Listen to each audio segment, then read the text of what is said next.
Hey folks, I'm Mike Bodine here and welcome back to Bodine Farms and Meat Market. I'd like to take some time here today and actually go through some questions that are asked all the time and things that are researched all the time, and that is watering livestock. How do we water livestock? What is the best way to do it? Those questions are asked all over the place, and if you're asking yourself those kinds of questions and you're researching different things, stick around on this episode here, guys. We're going to walk you around the farm and we're going to show you all the different methods that we use to water livestock around here for hogs and for cattle. We love having you guys. If you haven't already, hit that subscribe button, hit that bell. Let's take a walk around here today, folks, and see what we have. All right, guys, so first up here, we're going to take a look at a way that we're watering hogs in this show barn that we have here. Basically, we're using a 1/2-inch nipple. There is a 1/2-inch rigid threaded pipe, and then a poly fitting, and then 1/2-inch poly line that comes in that feeds it. And so here it is here. So this is set up, I have it on a T, and again, this is just a 1/2-inch nipple. Pigs come in, hit that, and they can take a drink from it. I have it on a 1/2-inch rigid piece of pipe here, connected, like I say, with that 1/2-inch barb fitting it up. So this is one method that we use. We have a couple of these set up here in this barn. So this method here, guys, is going to be something where you want to make sure that you have it in a spot that doesn't freeze, okay? Especially like that T-fitting that's down here that I have on this, and even if you had an elbow on it, so if you were just going to use, one nipple to come out like that, you would use an elbow to come off of that there. That can freeze and bust there in the wintertime. So again, this setup here, ideally you want to have in either a heated barn, an area that's out of the wind, or if you're in an area that doesn't freeze, this is a perfect way to water pigs. I will say there is some downfall to these nipples. One of the things that happens, and especially in hot weather, the pigs will run, they'll just sit there and they'll run that, and they'll flood an area quickly. Whether it's outside, whether it's in a stall, it doesn't really matter. They will use that thing. They're smart enough to do that kind of stuff. So that is a little bit of a downfall. If you have it in an area that's going to end up getting a big hole, maybe somewhere you don't want, just keep that kind of stuff in mind. Those nipples, they're good for that. So, but they do provide a lot of water, continuous, relatively easy to work on, and they really don't have a lot of problems. So that's one good thing about them also. But we're going to take a walk around here and show you some of the rest of the stuff. So out here, folks, we're going to have a couple different things. Actually, we are outside in one of the pasture lots that we have here, and actually out in this pasture we have a few ways here that we do water. So we can show you this here. All right, so let's just start off with the old school method. When I first got started here, just a 55-gallon drum, and this is one of the pedal waterers where they push on here and water comes out of this right here.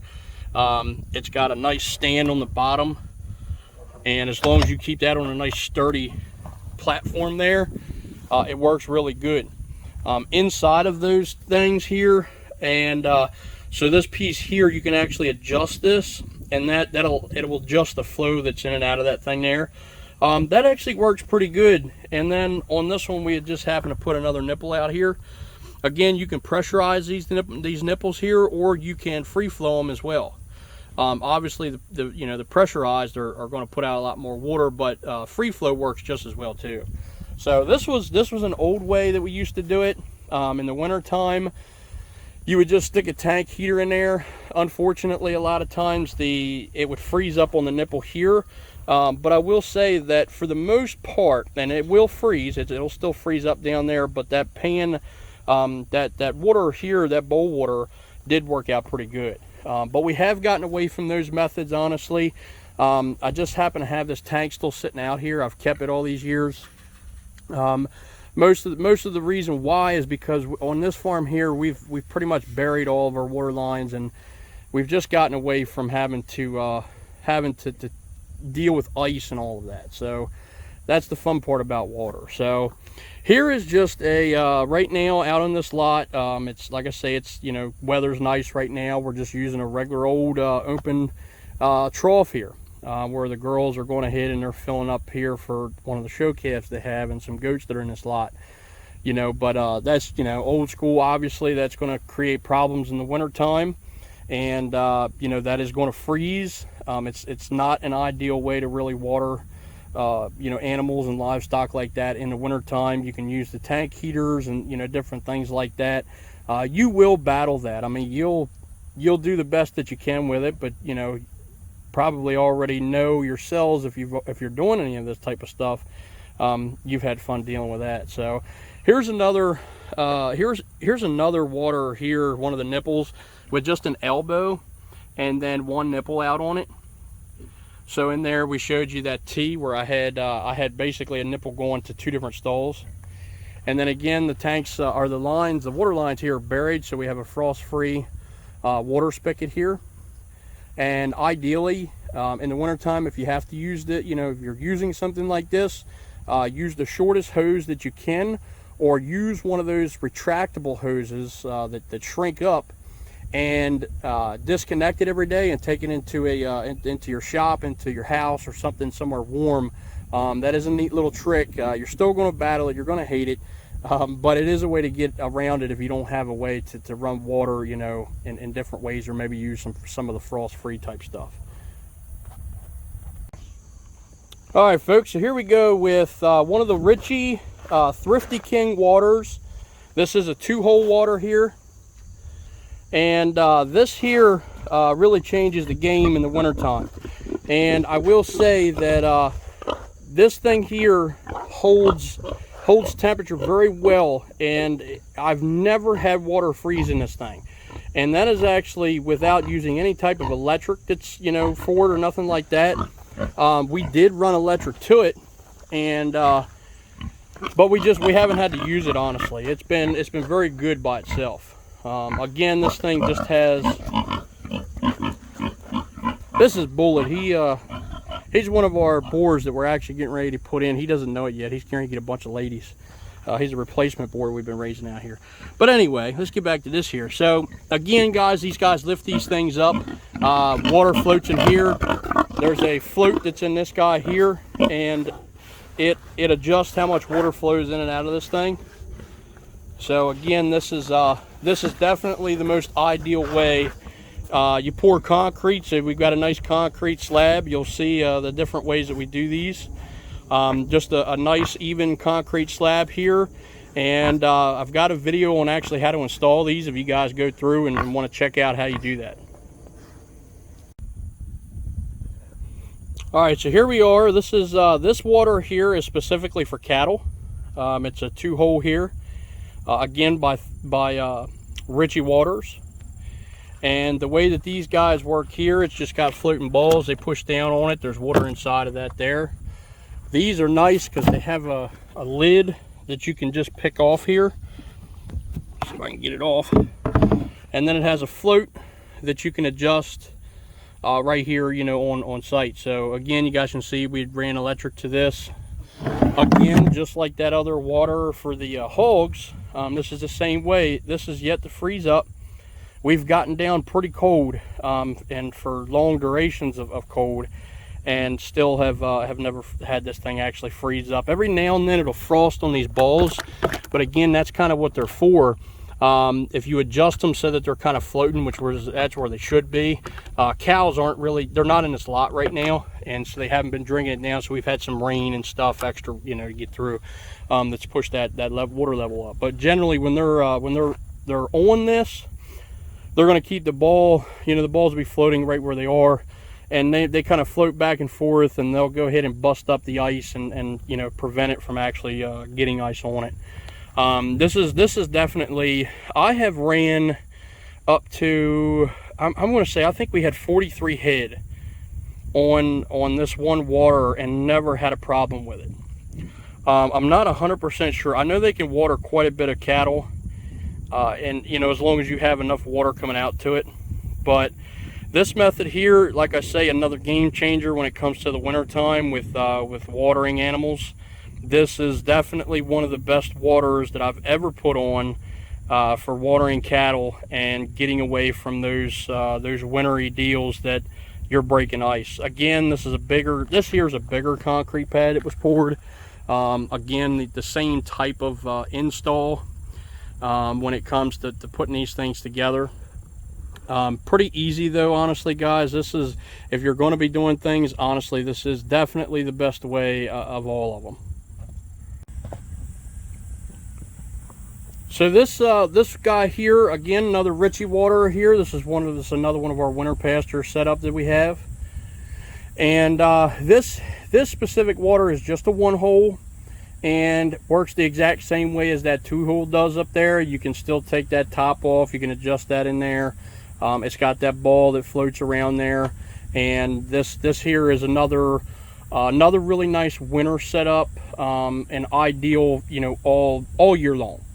Again, this is just a small concrete pad, so you guys can see that we've done this a few different ways. There's not an exact art to it, you know.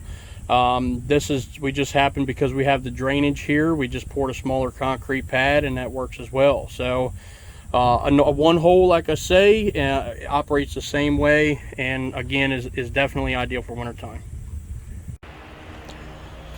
So here we are back on our breeder pig lot here. Again, another 2-hole Thrifty King. There's dirt on that pad there, which kind of makes it hard. That concrete pad there is a 3x4, and actually, I'm sorry, that is a 3x5, and so it's enough hard surface space there to go ahead and mount that Thrifty King to, and just enough for, you know, to give the pigs a nice sturdy spot there to get in. Works the same way. Again, guys, we actually have this one kind of under roof anyway. It's actually out of the wind for the most part. We get a lot of wind that comes against that back wall, so the majority of it is blocked either way. Again, we don't have electric in here. We don't have any tank heaters in these at all. We just let them be as they are, and again, they do a great job in the winter time. They don't freeze, and they also do a really good job in the summertime. So here we are. This is the farrowing barn we put together. We've got 8 stalls in this barn, and we go ahead and bring our mothers in here when they're getting close to getting ready to give birth. And so here we've went back to the 1/2-inch poly that feeds it, and the 1/2-inch solid rigid pipe here. And then what we did with this one is we actually have there's 2 different nipples on this, one down lower, which is about 10 inches off the ground, and that guy right there we've done that for our little piglets so that they can start drinking a little faster. And then there's one up here for mom, you know, at a higher height. Just have that on a T again, and then an elbow down here. Again, this is rigid pipe with 1/2-inch nipples.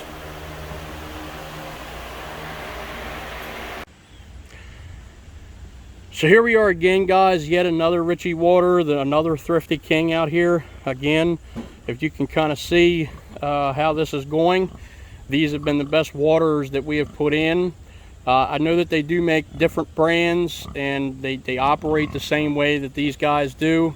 I wanted to bring you out here. We did a video on this guy here when we installed it, and really just to show you guys, you see this nasty mess of what it looks like of concrete here. Again, and we did have a form here where you can kind of see it there, but we had a form, and then we had a bunch of extra concrete, and so we just let the guy pour it out, figuring that, hey, what's it going to hurt? This just shows, you know, it doesn't have to be, you don't have to be a concrete expert, you know, to do this. We poured all the concrete ourselves, and you know, you can make it look pretty, or you can not, you know, like this. I didn't even worry about it. We went with the overfill, pushed it right in. But same deal, the thing works the same exact way. Let me show you guys again if you weren't able to see the other one, but the pigs lift that up. Water fills in that reservoir, continuously comes through, and it's just an easy way to water pigs here.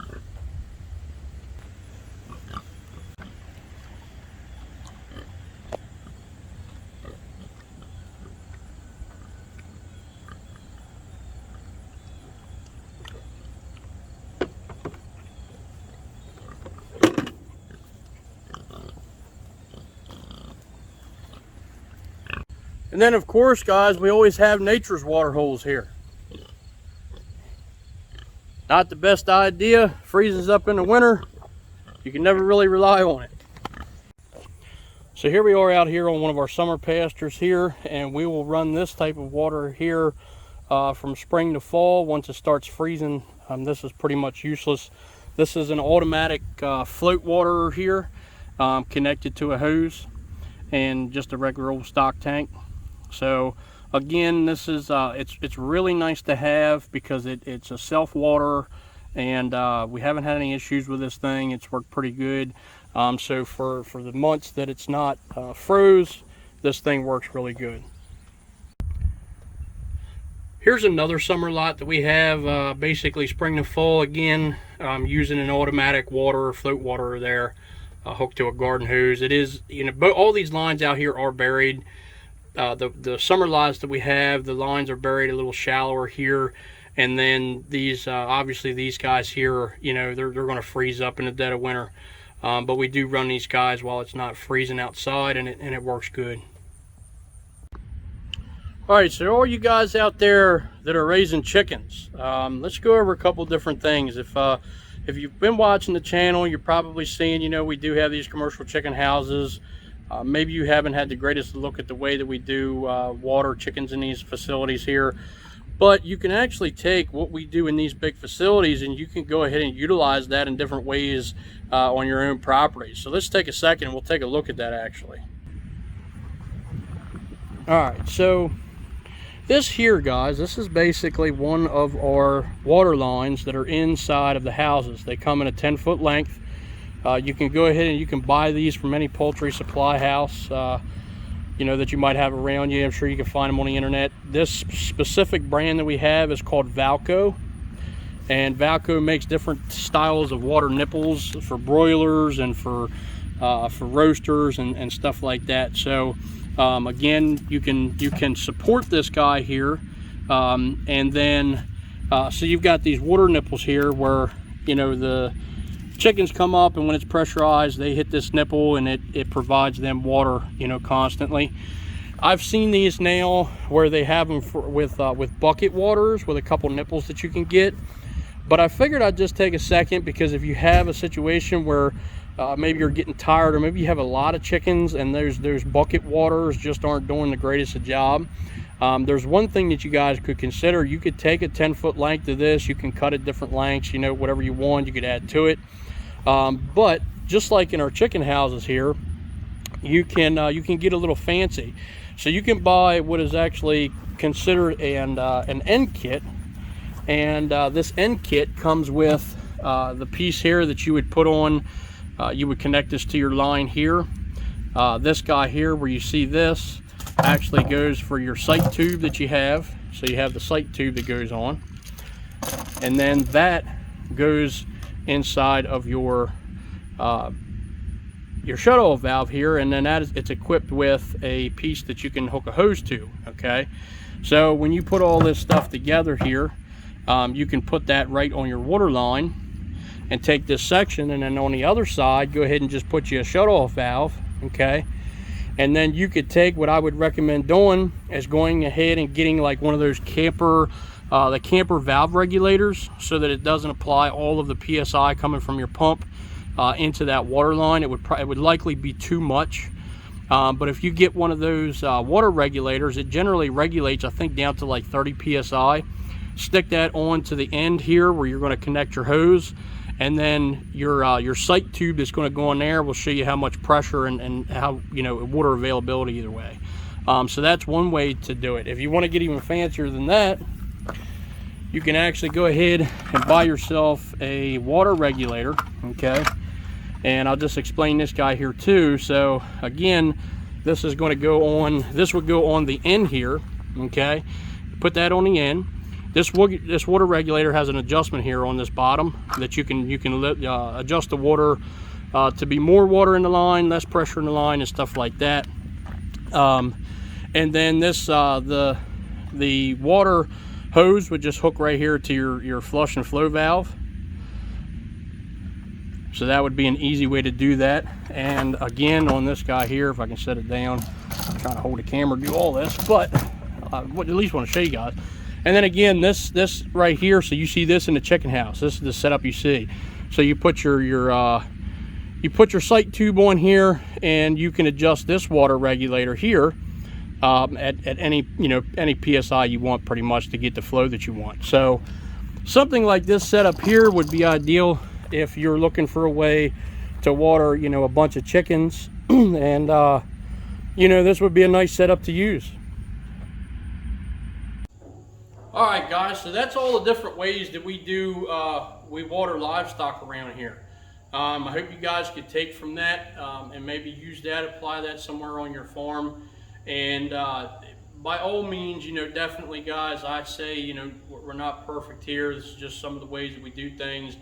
But if I could suggest to you guys anything, if you're just starting into this, if maybe you've been in it for a little while, you're homesteading and stuff like that, if you can spend the money and spend the time on that infrastructure to put the lines, water lines into the ground, get it below your frost lines there, and go ahead and pour you a concrete pad. And it doesn't have to be that Ritchie water. It could be, there's different brands out there, but I highly suggest that you guys use some type of insulated water like that, because it is going to make your life a lot easier. And you're going to enjoy what you do in the wintertime, because fighting that water can be a real tough sometimes. So definitely highly suggest those things there. Again, guys, you guys seen the water nipples, the 1/2-inch water nipples that we use for the pigs. Again, if you have an insulated barn, you got a spot, again, that doesn't freeze. Those nipples there are really great to use, and we use them here in different spots here, like you've seen. The chickens, guys, if you're out there watering chickens and have just caught this video, I wanted to include that, just different things. Like I say, we see the buckets with the bucket nipples on them and stuff like that. It's come a long way, for different things, to be able to water your poultry and stuff. Pretty sure that's going to apply to pretty much all your poultry, being able to utilize those nipples like that. Again, we use Valco. That's the type of water we have in those chicken houses. And so, they make different brands. If you have a poultry supply house around your place, I suggest, go with the product that is available. I know Ziggity makes them. There's a bunch of different, brands out there that make those. We just happen to have the Valco on our place. But again, you could assemble that there together. You can cut that to length. You can add to that. Again, they're 10-foot lengths. And then if you choose to go the route of using the actual water regulator that you can put on with the sight tube and the flush valve, that would work for you. But if you just for the added expense, if you just wanted to put that end kit on there, that would work too. Like I say, just use one of those RV, you put them on these campers and stuff. Use one of those RV regulators. I think it takes it down to 30 PSI, and that would be just enough, you don't want too much pressure on those nipples. One, especially when and that's the benefit that you're going to get out of an adjustable valve, I will say that. If you're going to use that for poultry, because you can use that setup there from the time they are born and, hatched right there, to the time you get them out ready to go. And so, basically the adjustable water valve there that has that piece on the bottom, that does allow you to start off with even less pressure, which will make that pin on that nipple there a lot easier for the baby birds to push. That is an advantage for sure, by actually having that Valco water regulator, or if you buy a different brand, they have regulators also. So that would be the advantage over just having just a standard 30 PSI water regulator on it. So that does make a difference, and that's something maybe that you need to go ahead and think about for yourself on how that's going to work.